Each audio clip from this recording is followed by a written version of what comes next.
Monsieur le Président de l'Académie des sciences, Monsieur le Chancelier de l'Académie des sciences, Monsieur le Vice-président, Mesdames, Messieurs les secrétaires perpétuels, Mesdames, Messieurs les académiciens, Monsieur le Directeur de la Recherche et de l'Innovation, Mesdames, Messieurs les chercheurs, Mesdames, Messieurs les étudiants, les étudiantes, chers prix Nobel, Mesdames, Messieurs, je suis forcément très honoré dans cette séance tout à fait particulière, à la fois parce qu'elle honore en leur présence les 3 prix de Nobel de chimie 2016, parce qu'elle se déroule ici dans cette salle où généralement seul le président de la République est autorisé à s'exprimer, très honoré d'ouvrir cette séance. Je voudrais d'abord remercier l'Académie des sciences pour cette très belle initiative que de réunir ensemble les 3 prix Nobel de chimie 2016. Je vois dans cette initiative une double réaffirmation dans une époque qui en a tant besoin.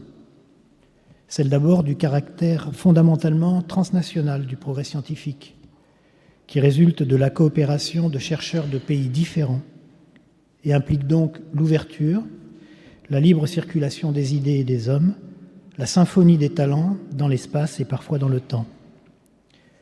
Celle aussi du rôle des hommes et des femmes de talent dans les grandes avancées scientifiques. Il n'en manque pas dans cette salle.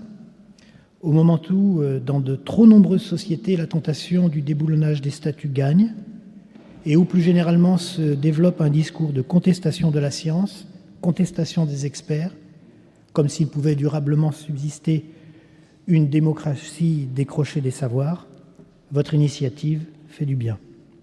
Je voudrais ensuite, bien sûr, vous souhaiter à vous 3 prix Nobel la bienvenue. Vous êtes doublement chez vous ici, en France, pays qui entend réaffirmer la nécessité, au sens premier du terme, de l'excellence scientifique, et dans cette académie qui l'incarne de manière pluriséculaire. De la cordée que dans le temps scientifique vous avez formé et qui est désormais irréversiblement constituée par le prix Nobel qui vous réunit, je veux retenir 3 enseignements. Vos travaux relèvent de la recherche de pointe et de l'innovation de rupture. Et à terme, on aura des inventions et des applications. Peut-être certaines de ces applications seront celles qu'envisageaient les chercheurs vous-même quand ils se sont lancés dans ces recherches. Et peut-être la principale application sera complètement inattendue.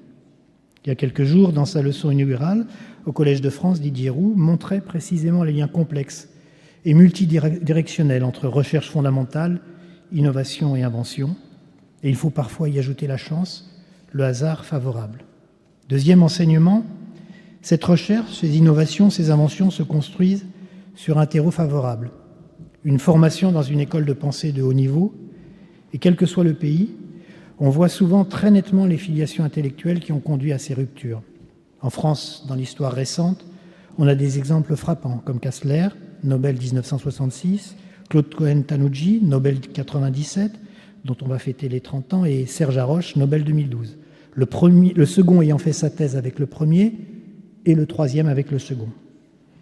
Aujourd'hui, nous avons une histoire comparable à Strasbourg avec Jean-Marie Laine, Nobel 87, et Jean-Pierre Sauvage, qui a fait sa thèse avec lui. Il faut savoir préserver et aider à développer ces cultures exceptionnelles, ces traditions qui forment des générations successives de chercheurs d'exception. L'autre leçon, enfin, comme l'a fait remarquer plusieurs fois le président du CNRS, Alain Fuchs, est qu'après une période difficile autour de la Seconde Guerre mondiale, la science française est revenue à un haut niveau d'excellence, comme en atteste le nombre de prix Nobel obtenus dans la période récente, ce qui veut dire, là encore, que les choix des gouvernements successifs à partir du milieu des années 50 a permis à ces recherches de se développer. Cette excellence oblige. Elle oblige à financer durablement l'effort de la science. Elle oblige à simplifier la lourde charge administrative qui distrait le chercheur de ce qu'il souhaite faire.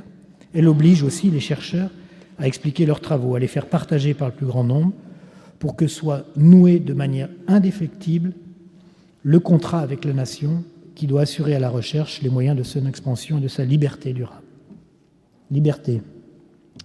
Dans son Magellan, Stefan Zweig décrit ainsi la découverte du grand navigateur.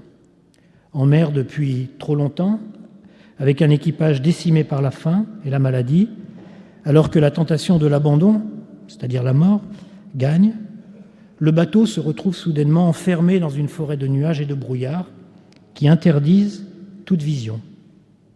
Le second se tourne vers le capitaine et lui demande ce qu'il convient de faire.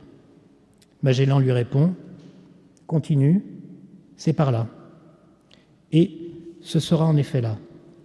Tout chercheur ressemble à Magellan.